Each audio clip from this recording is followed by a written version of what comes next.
Hello, upper cervical doctors and students. Welcome back to the UCM podcast. I am Dr. Bill Davis, your host, founder and CEO of UCM Practice Growth Systems, and I am very excited to have back on the podcast Dr. Justin Brown from Friends and Family Spinal Care in Florida and the Serve Bigger Collective. Welcome back to the podcast, Dr. Brown. Dr. Bill, this is awesome. Thank you so much for the opportunity. Love sharing with upper cervical chiropractors. And you've got one of the best podcasts in the biz. So this is an awesome opportunity. Awesome. Love to have you here. Excited to talk with you today. Lots to talk about. And, before we get into it, just for anybody out there who doesn't know you, Justin, please just give them a little intro. Yeah, sure. Got attracted to upper cervical in finding research and went and got taken care of by Dr. Dick Holt Sr. In Chicago, Illinois. I received a NUCA correction and continued with that care for 90 days in this suffering of fatigue and just scared to drive at night, malaise, felt depressed, down. You've seen these patients. That was me. And until I really got cleared, I didn't know what my problem was. So that set the tone for me to be an upper cervical chiropractor now about 23 years ago. I went and I trained in Seattle, Washington under Dr. Yardley, set up practice in 2008. Actually just had a couple conversations this week with some patients that were like, I've been with you from your very first year, which is obviously an awesome conversation to have. But we've been here 20 years here in South Florida. We have bought and sold practices. We currently now have 4 offices that are under the collective. So we have partners that we are growing with and scaling upper cervical and just having a ton of fun, man. There's been so much growth around that. So excited to share a little bit about that. And also just connect with you, Bill. I mean, you have these conversations with a lot of chiros that are dealing with the challenges in practice. Some are doing great and have an awesome growth trajectory, and others are struggling and having some challenges, but it's always fun to get together and connect. But that's where we're at. Most of my time right now is really built on developing people, chiropractors primarily, and chiropractic teams. So I went from kind of serving patients, at a high level to now, I just serve doctors and teams and look for opportunities to be able to bring them under the collective and to be able to help those practices grow and create a pathway forward for doctors that have been in practice typically between 20, 25, even 30 plus years that really haven't figured out what's next. There's a lot of challenges that come along with that, Bill. So I have a feeling we'll get into that. Yeah. And I love what you're doing with the Serve Bigger Collective. That's why I wanted to have you on again. We had you on kind of when you were first starting this, and now obviously you've been getting more and more doctors to kind of catch the vision and understand what it's about and how you're doing this. And so I'd love for you to kind of unpack for a doctor out there, like if there's a doc out there and he's thinking like, I don't know, what is this? What is this all about? And are you purchasing practices? Are you going in with partners? Like, what is the situation really for them? If you're that person who's been in practice for 20, 30 years and you're thinking, what is next for me? I don't know what I have no strategy when it comes to an exit. Like what are you actually doing? Yeah, thanks for that. So there's really kind of 3 tiers. The first tier is the one you're discussing, which is really, docs don't have a plan typically in place unless you've got maybe a family member or an associate that, is basically the succession plan.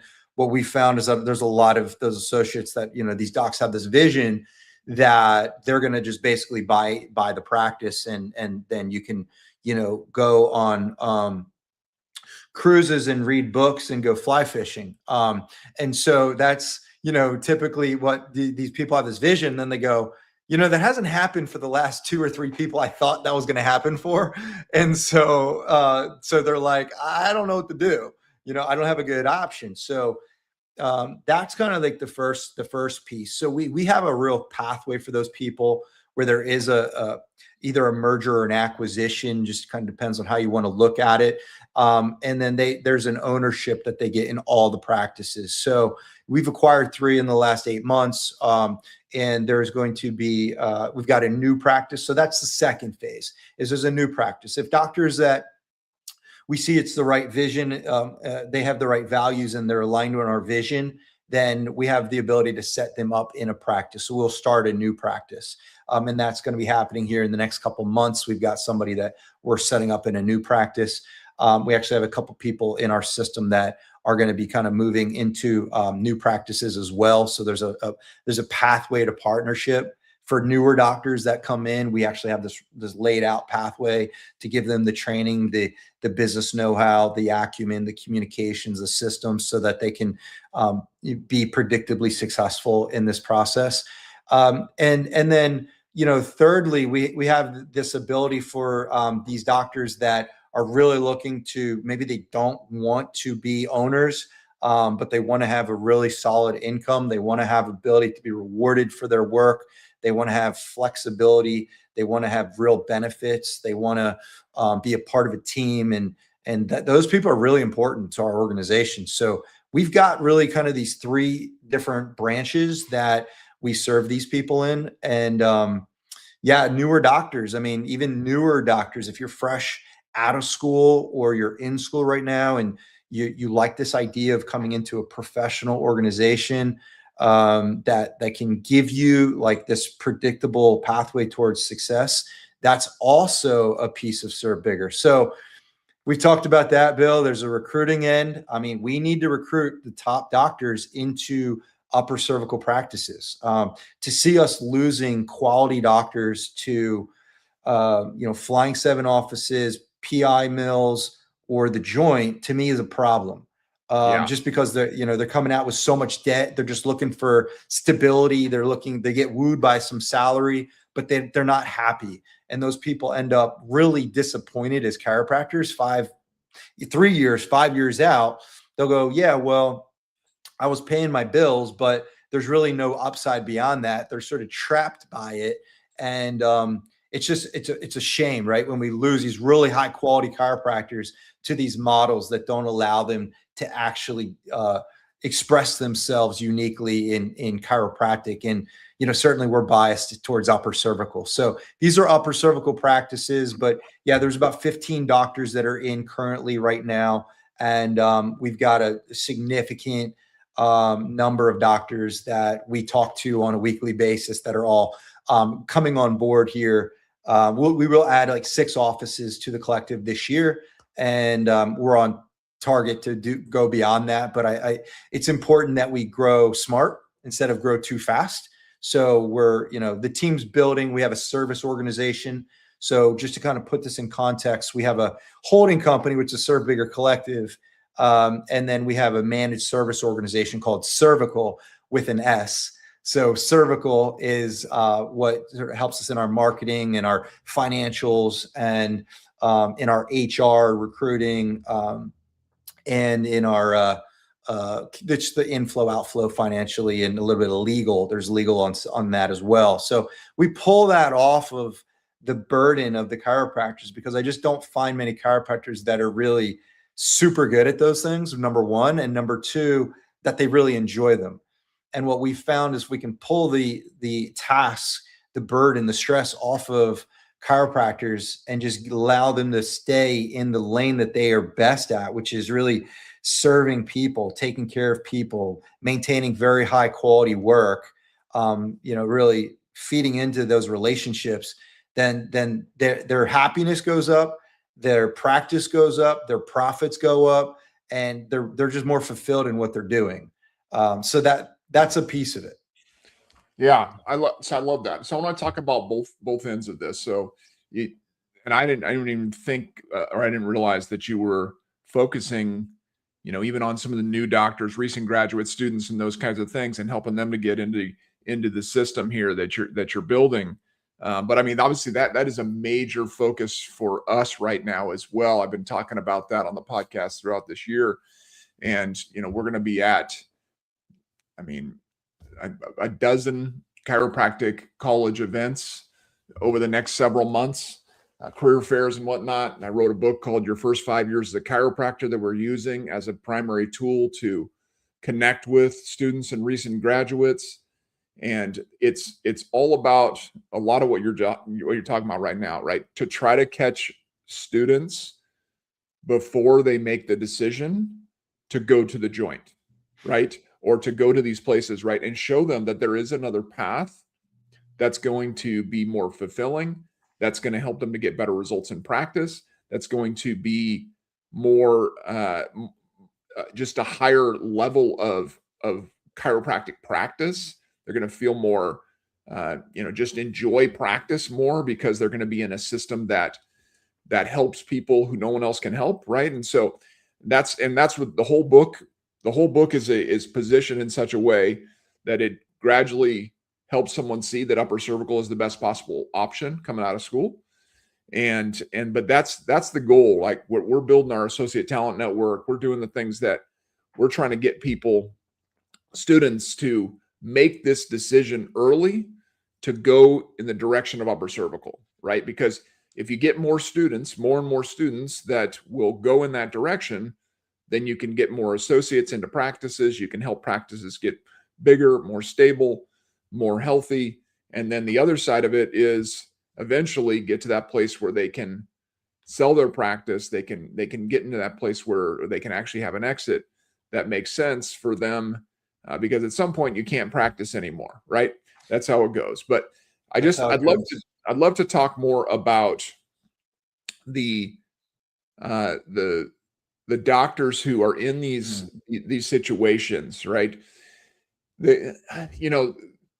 Having an exit strategy is something that, I mean, if you've read any business books, you'll know like it's something that is talked about a lot, right? You got to begin with the end in mind, and you got to think about what should happen with any business that you own, right?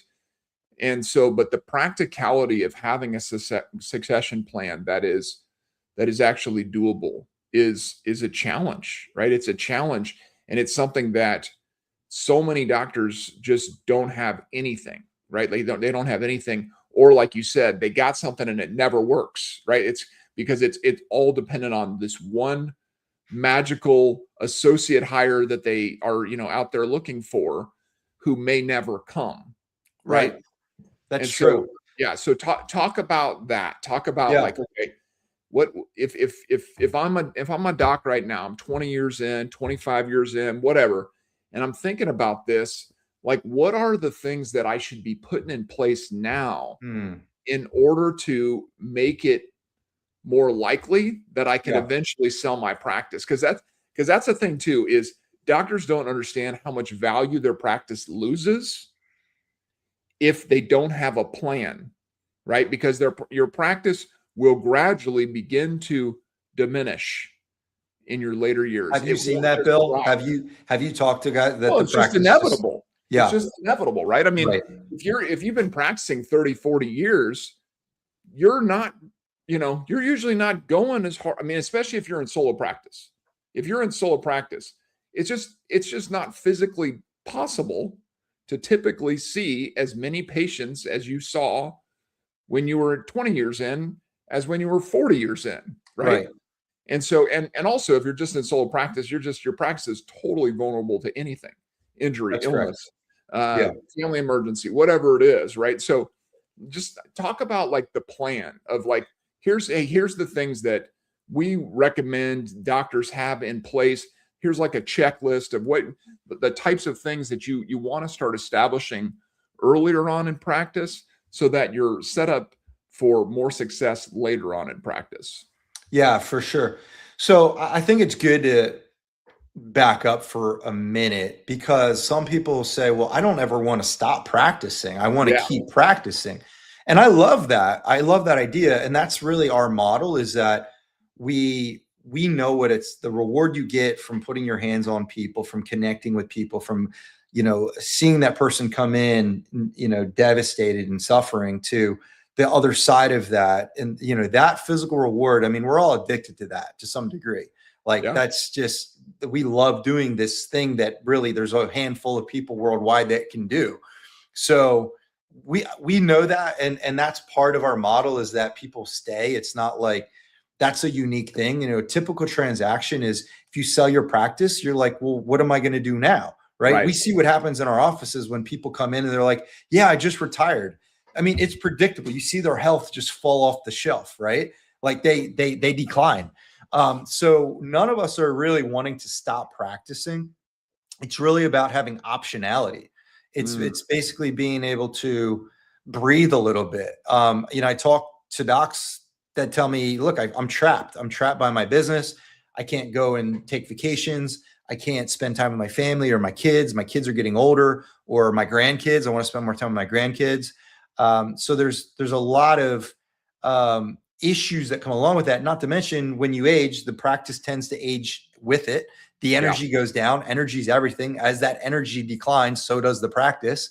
Yep. People's physical health. I mean, just be honest with, I think that's one of the things that the instrument adjusters have over us that do, a physical adjustment, is that it's very difficult on the body. Sure. And that we break our backs fixing others, right? Like it's very, very demanding physically. So yeah, I mean, those docs slow down, the practices slow down. And, as a buyer, I'm not super happy to look at, 23, they had 700 in revenue, 24, they had 600, 25, they had 500.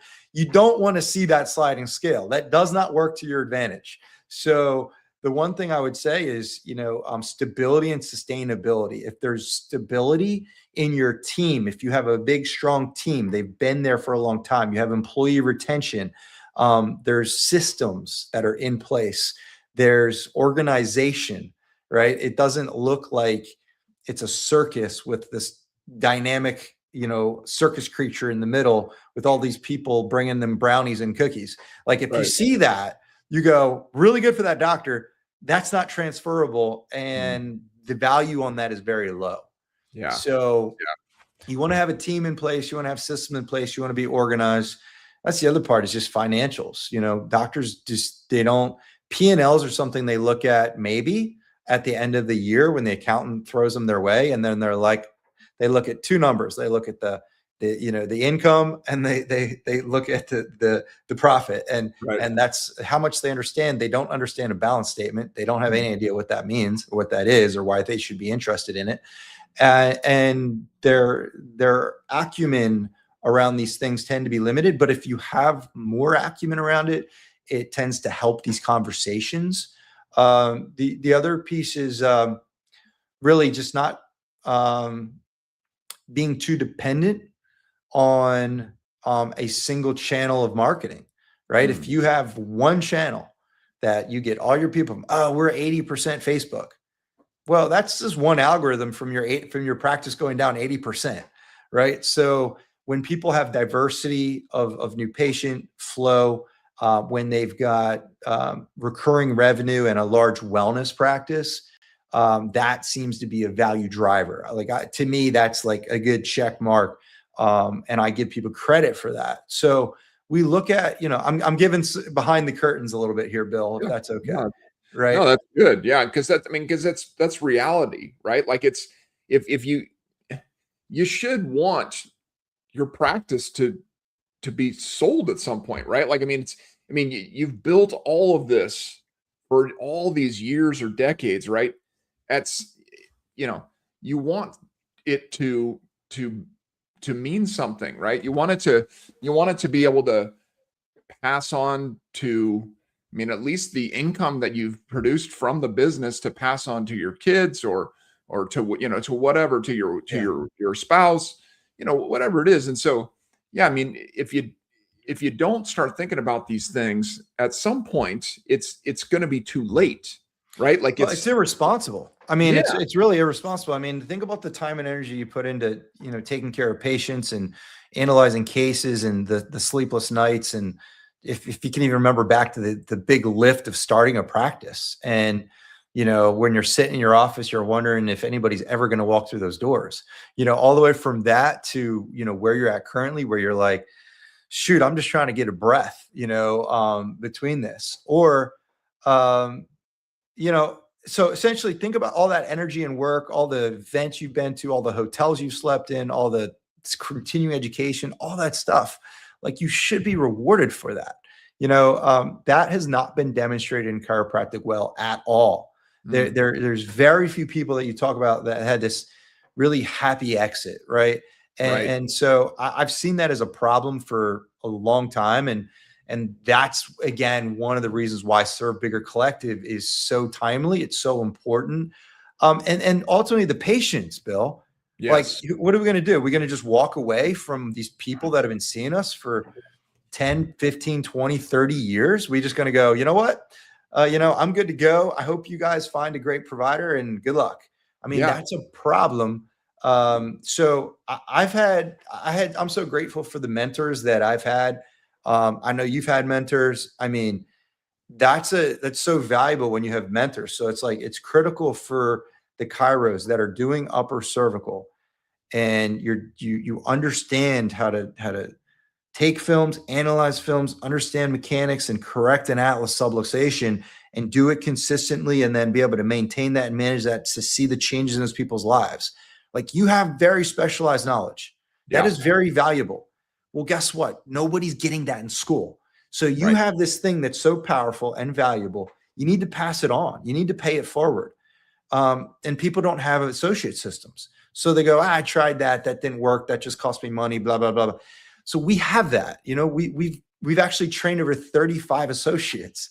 So not to mention I've coached over 100 chiropractors. So the shortcomings, you know the things, the systems that aren't there, the doctors that are control freaks and just can't handle that. So it's like, let go of that stuff.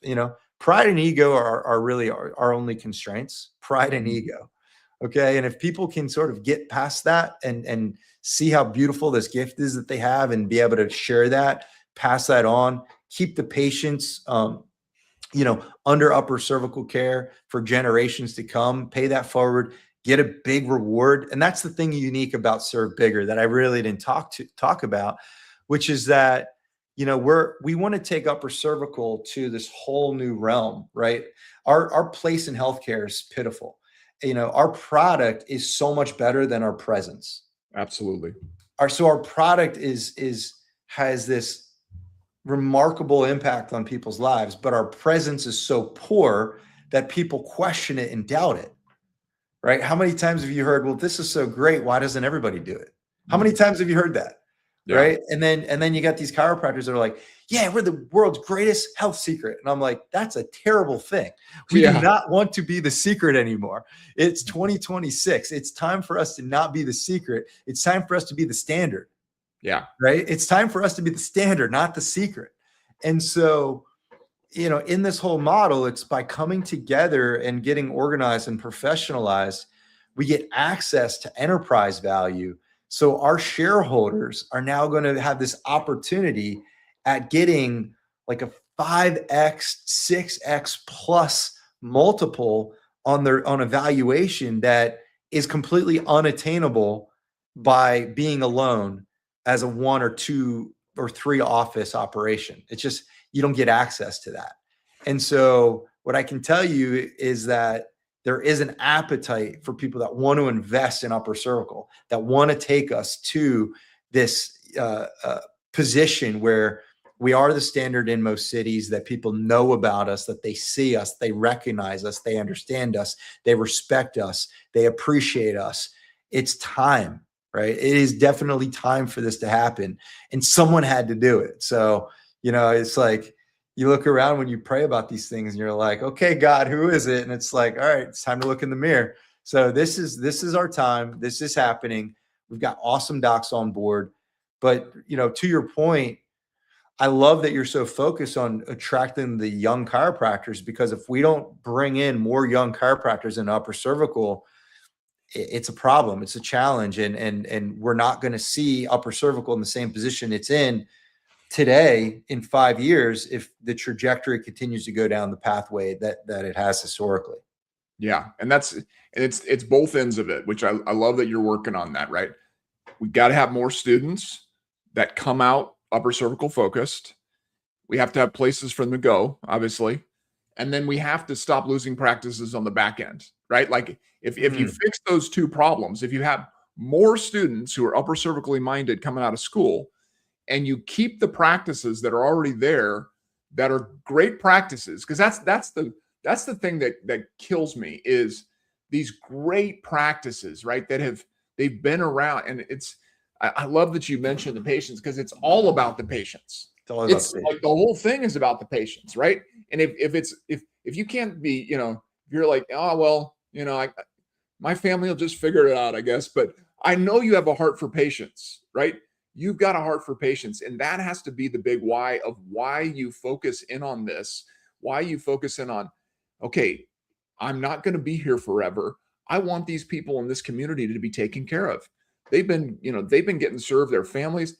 I know so many docs who they've served generations, right? Which is an incredible blessing, right? When you get to serve, you know, the kid and the grandson and and the mom and the dad. I mean, you get the whole family that's coming through the practice.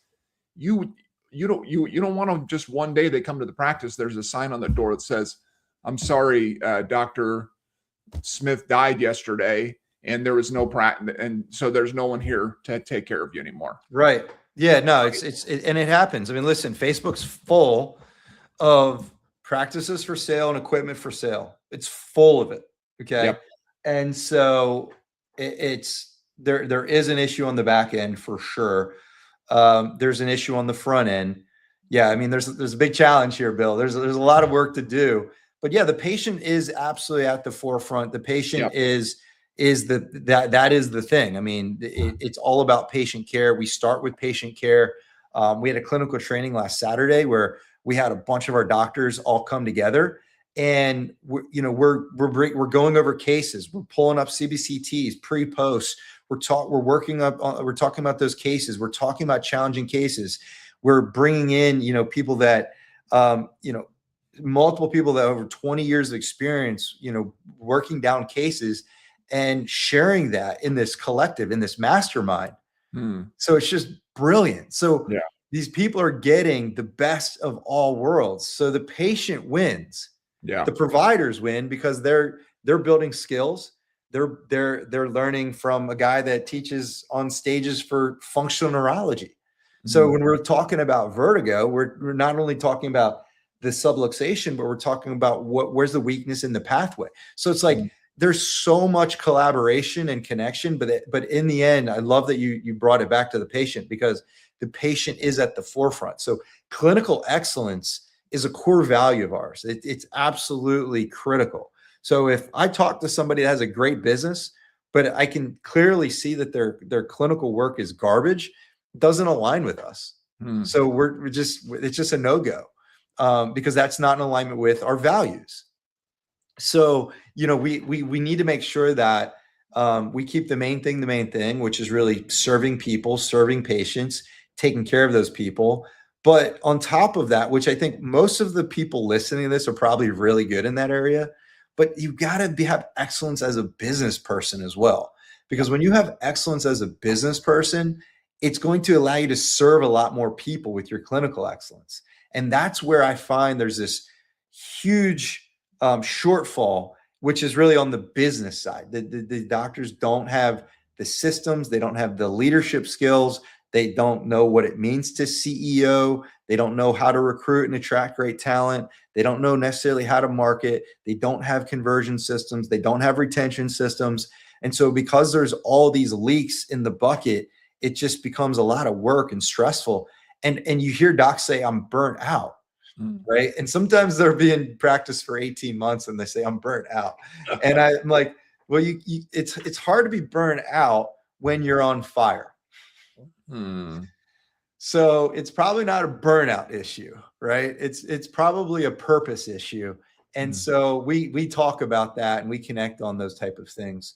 But to be fair, yeah, there's also guys that just do great work and their bodies are breaking down, they're feeling trapped, they're feeling pressure from spouses to go and have a little more freedom and time, and they're a victim of their own success. They've built this thing over time. They Sometimes they add services or they add different things to their practice.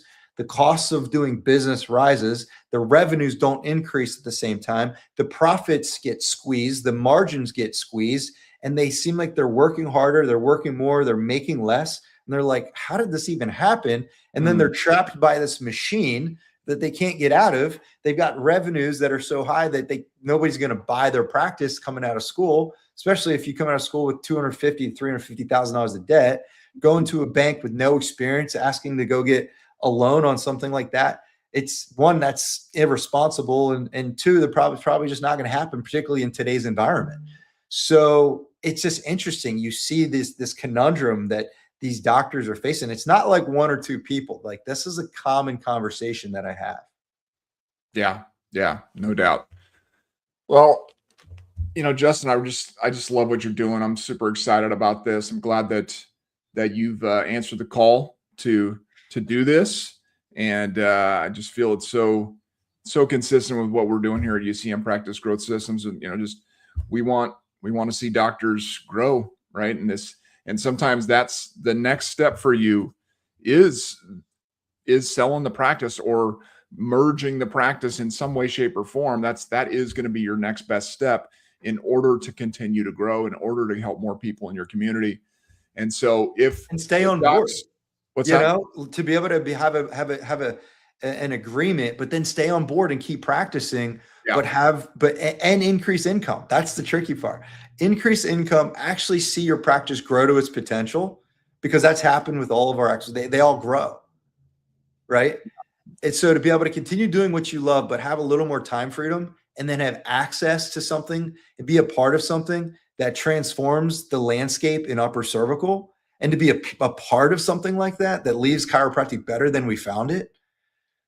I mean, this is awesome, Bill. So what do people do next, Justin, if they want to learn more about the Serve Bigger Collective?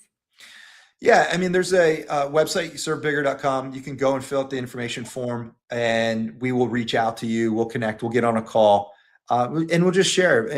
I like to be of value to anybody that shares time with me. So if we see that we can help in any way, whether we decide to work together or not, there's always value that comes out of having these discussions.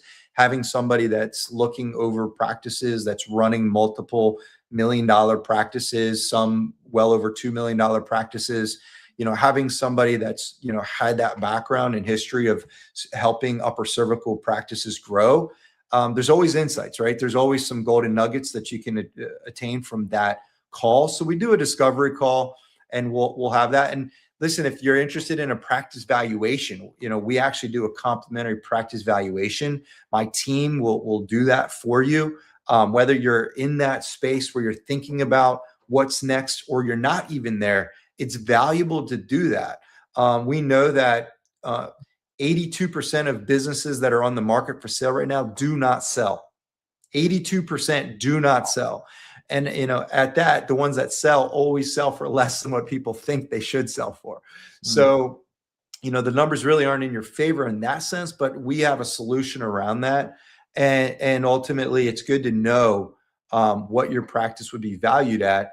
A lot of chiros have a lot of their net worth tied into their business. And so if you don't really know what your business is worth, you don't really know where you're at relative to net worth. So it's a valuable exercise to go through. It's 100% of the people that have done this have had new insights around their business and around their practice, and about, what's working, what's not working. And so we're really happy to be able to have that conversation. Cool. Yeah. So head over to servebigger.com, get that discovery call, get an evaluation. And appreciate you, Justin. Appreciate what you're doing. And as we always say around here, go team upper cervical. Thank you, Bill.